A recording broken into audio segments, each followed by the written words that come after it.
শ্রীমদ্ভগবদ্গীতা অনুবাদ স্বামী রাম সুখদাস। অষ্টাদশ অধ্যায়ের ষষ্ঠ শ্লোক। এতন্নপি তু কর্মাণি সঙ্গং ত্যক্তা ফলানি চ কর্তব্যনীতি মে পার্থ নিশ্চিন্তং মতমুত্তমম। হে পার্থ, পূর্বোক্ত যজ্ঞ, দান ও তপস্যা এইসব কর্ম অন্যান্য কর্ম আসক্তি ও ফল কামনা ত্যাগ করে করা উচিত, এই আমার নিশ্চিত সিদ্ধান্তযুক্ত উত্তম মত। ব্যাখ্যা। এতন্নপি তু কর্মাণি সঙ্গং ত্যক্তা ফলানি চ কর্তব্যনীতি মে পার্থ নিশ্চিন্তং মতমুত্তম। এতানি পদ দ্বারা পূর্বশ্লোকে কথিত যজ্ঞ, দান ও তপস্যারূপ কর্মগুলি এবং অপি পদ দ্বারা শাস্ত্রবিহিত পঠন পাঠন, চাষবাস, ব্যবসায় ইত্যাদি জীবিকা সম্পর্কীয় কর্ম, শাস্ত্র মর্যাদা অনুসারে খাওয়া পড়া, উঠা বসা, শোয়া জাগা ইত্যাদি শারীরিক কর্ম এবং পরিস্থিতি অনুসারে উপস্থিত অবশ্য করণীয় কর্ম, এই সবই ধরা উচিত। এই সমস্ত কর্মই আসক্তি এবং ফলাকাঙ্ক্ষা ত্যাগ করে অবশ্য করা কর্তব্য। নিজ কামনা, মমতা এবং আসক্তি পরিত্যাগ করে সকল কর্মই শুধুমাত্র প্রাণীদের হিতার্থে করলে কর্মের প্রবাহ জগতের জন্য এবং যোগ নিজের জন্য হয়ে ওঠে। কিন্তু কর্মগুলি নিজের জন্য করলে সেইগুলি বন্ধনকারক হয়ে যায়, নিজ ব্যক্তি সত্তাকে নষ্ট হতে দেয় না। গীতায় কোনো স্থানে আসক্তি ত্যাগের কথা বলা হয়েছে, আবার কোথাও কর্মের ফল ত্যাগের কথা বলা হয়েছে। এই শ্লোকটিতে আসক্তি এবং ফল উভয়ই ত্যাগ করার কথা বলা হয়েছে। এর তাৎপর্য হলো যে গীতার যেসব স্থানে আসক্তি ত্যাগের কথা বলা হয়েছে সেখানে তার সঙ্গে ফল ত্যাগ করার কথাও বলা হয়েছে, বুঝতে হবে। আবার যে স্থানে ফল ত্যাগের কথা বলা হয়েছে সেখানে আসক্তিও ত্যাগ করতে বলা হয়েছে বলে বুঝতে হবে। অর্জুন এখানে ত্যাগের তত্ত্ব জানতে চেয়েছিলেন, তাই ভগবান ত্যাগের এই তত্ত্ব জানিয়েছেন যে আসক্তি এবং ফল উভয়ই ত্যাগ করা উচিত, যাতে সাধক সুস্পষ্টভাবে বোঝেন যে আসক্তি কর্মেও থাকা উচিত নয় এবং তার ফলেও থাকা উচিত নয়। আসক্তি না থাকলে মন, বুদ্ধি, ইন্দ্রিয়াদি, শরীর ইত্যাদি কর্মের উপকরণগুলিতে এবং প্রাপ্ত বস্তুগুলিতে মমতা থাকে না। আসক্তি বা সম্বন্ধ সূক্ষ্ম হয় আর ফলেচ্ছা হয় স্থূল। আসক্তি সূক্ষ্মতা সেই পর্যন্ত থাকে যেখানে চেতন স্বরূপ বিনাশশীলের সঙ্গে সম্পর্ক স্থাপন করে থাকে। আসক্তি সেখান থেকেই উৎপন্ন হয়, যার ফলে জন্ম, মৃত্যু ইত্যাদি সবই ভোগ করতে হয়। কারণং গুণ সংঘর্ষ সদ সদয়োনি জন্মসু। আসক্তি পরিত্যাগ করলে বিনাশশীলের সঙ্গে স্থাপিত সম্পর্ক বিচ্ছেদ হয় এবং অনাসক্তি স্বতই স্বাভাবিকভাবে অনুভূত হয়। এই ব্যাপারে আরও একটি কথা জানার হলো এই যে কোনো দার্শনিক এই বিনাশশীল জগৎকে অসৎ বলে মনে করেন, কারণ এটি আগে ছিল না, পরেও থাকবে না, তাই বর্তমানেও এটি নেই। এটি যেন স্বপ্ন সদৃশ। কোনো দার্শনিকের মত হলো জগৎ পরিবর্তনশীল, এটি সর্বক্ষণ পরিবর্তিত হচ্ছে, কখনো একরূপে থাকে না। যেমন আমাদের শরীর, কেউ মনে করেন যে পরিবর্তনশীল হলেও জগৎ কখনো শেষ হয়ে যায় না। এই তত্ত্ব তো সর্বদা বিরাজমান। যেমন জলই বরফ, মেঘ, বাষ্প এবং পরমাণু রূপে পরিণত হয়, স্বরূপত এটি কখনোই শেষ হয়ে যায় না। এইরূপ নানা প্রকার মতপার্থক্য আছে, কিন্তু বিনাশশীল জড়ের নিজ অবিনাশী চেতন স্বরূপের সঙ্গে যে কোনো প্রকার সম্বন্ধ নেই, এতে কোনো দার্শনিকের মতভেদ নেই। সঙ্গং ত্যক্তা পদটির দ্বারা ভগবান সেই সম্বন্ধ ত্যাগের কথা বলেছেন। প্রকৃতি সৎ না অসৎ, অথবা সৎ অসৎ, এর থেকেও বিশেষ কিছু? অনাদি শান্ত না অনাদি অনন্ত, এই মত বিরোধে সাধকের তার অমূল্য সময় নষ্ট করা উচিত নয়। তার পরিবর্তে এই প্রবৃত্তি এবং প্রকৃতির কার্য, শরীর, সংসার থেকে তার সম্বন্ধ ছেদ করা উচিত, যা সতই হয়ে চলেছে। সত হওয়া এই সম্বন্ধ বিচ্ছেদ শুধু অনুভব করতে হয় যে এই শরীর প্রতি মুহূর্তে পরিবর্তিত হচ্ছে আর স্বয়ং নির্বিকারভাবে সর্বদা একইভাবে বিদ্যমান। এখন প্রশ্ন হলো যে ফল কাকে বলে? প্রারব্ধ কর্মানুসারে আমরা যে পরিস্থিতি, বস্তু, দেশ, কাল প্রাপ্ত হয়েছি তা হলো কর্মের প্রাপ্ত ফল। আর ভবিষ্যতে যে পরিস্থিতি, বস্তু ইত্যাদি পাওয়া যাবে সেইগুলিও কর্মের অপ্রাপ্ত ফল। প্রাপ্ত ও অপ্রাপ্ত ফলে আসক্তি থাকাতেই প্রাপ্ত ফলে মমতা ও অপ্রাপ্তের কামনা হয়। তাই ভগবান ত্যক্ত ফলানি চ বাক্য দ্বারা ফল ত্যাগ করতে বলেছেন। কেন কর্মফল ত্যাগ করা উচিত? কেননা কর্মফল আমাদের সঙ্গে থাকার নয়, কারণ যে কর্মের দ্বারা ফল সৃষ্টি হয় সেই কর্মগুলি আরম্ভ ও শেষ থাকে, অতএব তার ফলও প্রাপ্ত এবং বিনষ্ট হয়ে যায়। সেই জন্যেই কর্মফল পরিত্যাগ করা উচিত। ফল ত্যাগের তাৎপর্য হলো ফলের আসক্তি কামনাই ত্যাগ করা। আসলে আসক্তি আমাদের স্বরূপে থাকে না, এটি শুধু মেনে নেওয়া হয়। দ্বিতীয়ত, নিজের স্বরূপ যেটি তা কখনো পরিত্যাগ করা যায় না।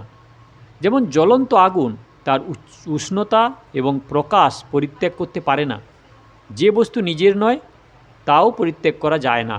যেমন জগতে নানা বস্তু আছে, কিন্তু সেইগুলি আমরা ত্যাগ করব এমন কথা বলা সাজে না, কেননা সেগুলি আমাদেরই নয়। তাই ত্যাগ সেই বস্তুকেই করা সম্ভব যেটি আসলে আমার নয়, অথচ আমার বলে ভেবে রেখেছি। এই ভেবে নেওয়া ভাবটি পরিত্যাগ করতে হয়। মানুষের নিকট কর্তব্যরূপে যেসব কর্ম উপস্থিত হয়, ফল এবং আসক্তি পরিত্যাগ করে সতর্কতাপূর্বক তৎপরতার সঙ্গে সেইগুলি করা উচিত। কর্তব্যানি কর্মযোগে বিধিনিষেধ মেনে এই কাজ করা উচিত, ওই কাজ করা উচিত নয়, এইরূপ চিন্তা করতেই হয়। কিন্তু এই কাজটি বড়, ওই কাজটি ছোট, এইরূপ চিন্তা করতে নেই।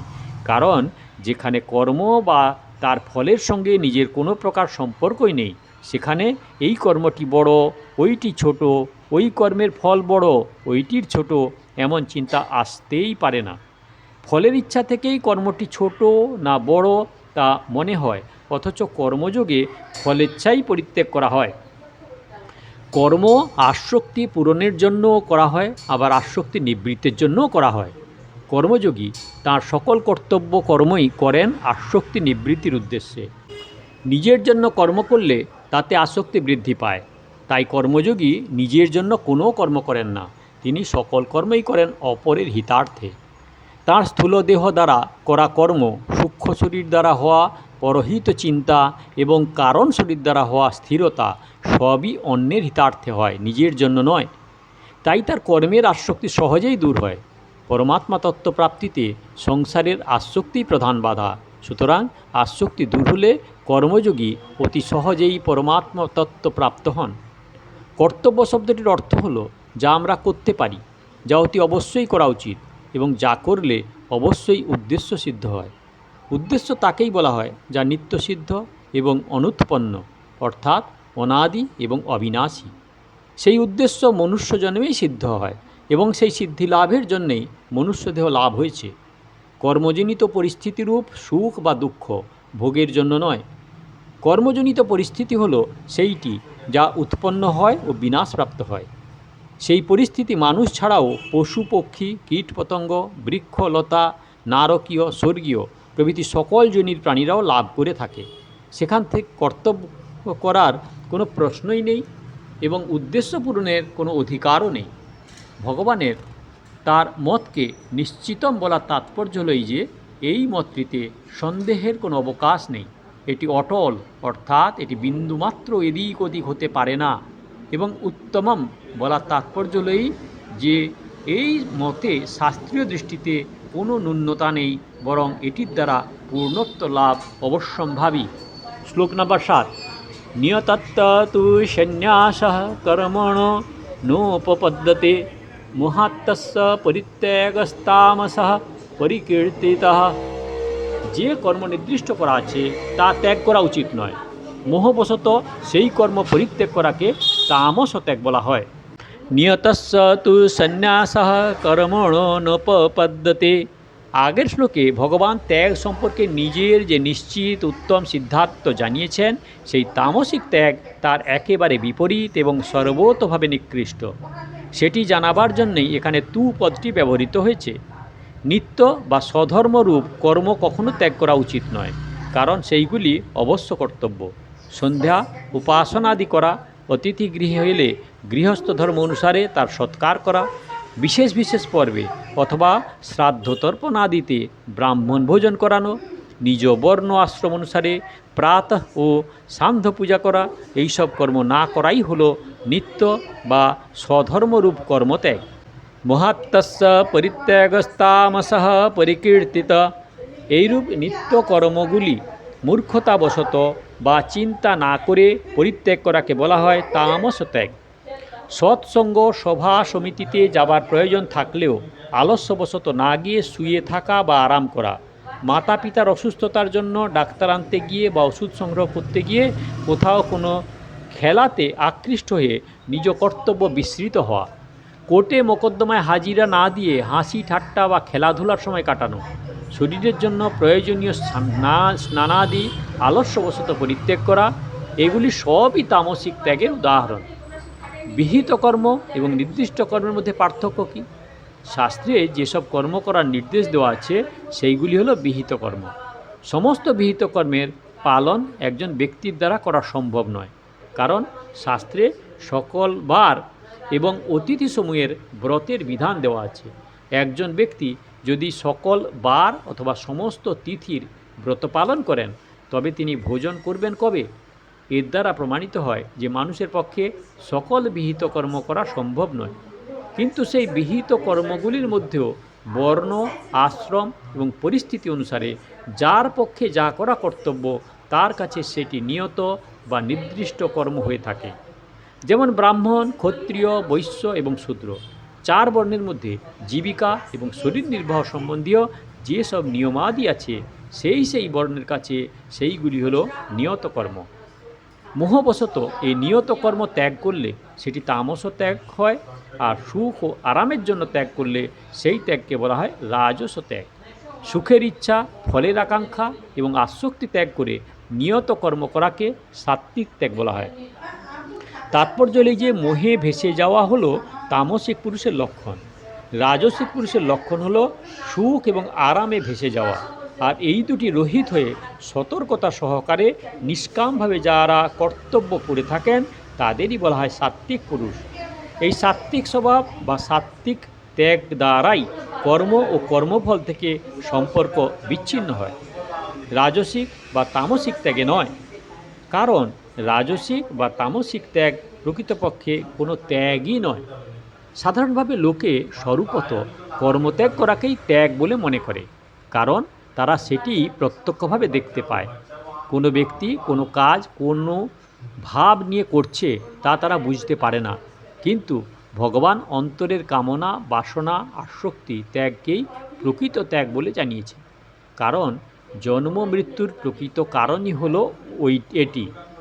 বাহ্য ত্যাগকেই যদি প্রকৃত ত্যাগ বলে মনে করা হয় তাহলে মৃত সকল ব্যক্তিরই কল্যাণ হওয়া উচিত, কারণ তাদের তো সমস্ত বস্তুই ত্যাগ করতে হয়, এমনকি নিজ শরীরও ত্যাগ করতে হয়, এবং তাদের যেসব বস্তুর কথা প্রায়ই স্মরণে পর্যন্ত থাকে না, কিন্তু তাতে কল্যাণ হয় না। অতএব অন্তরের ত্যাগই হলো প্রকৃত ত্যাগ। অন্তর থেকে ত্যাগ করলে বাহ্যত বস্তুগুলি থাকুক বা না থাকুক মানুষ তাতে আর আবদ্ধ হয় না। এই হলো 18তম অধ্যায়ের শ্লোক নাম্বার 6-7। দয়া করে সাবস্ক্রাইব করবেন, লাইক করবেন, শেয়ার করবেন। আর সাধকগণ সাধক সঞ্জীবনী শ্রীমদ্ ভগবদ্গীতার শুরুর থেকে শুনতে হলে কাকন বাসুতে ক্লিক করে শুরুর থেকে ভিডিও দেখুন, আর আগের ভিডিওর জন্য দয়া করে অপেক্ষা করুন।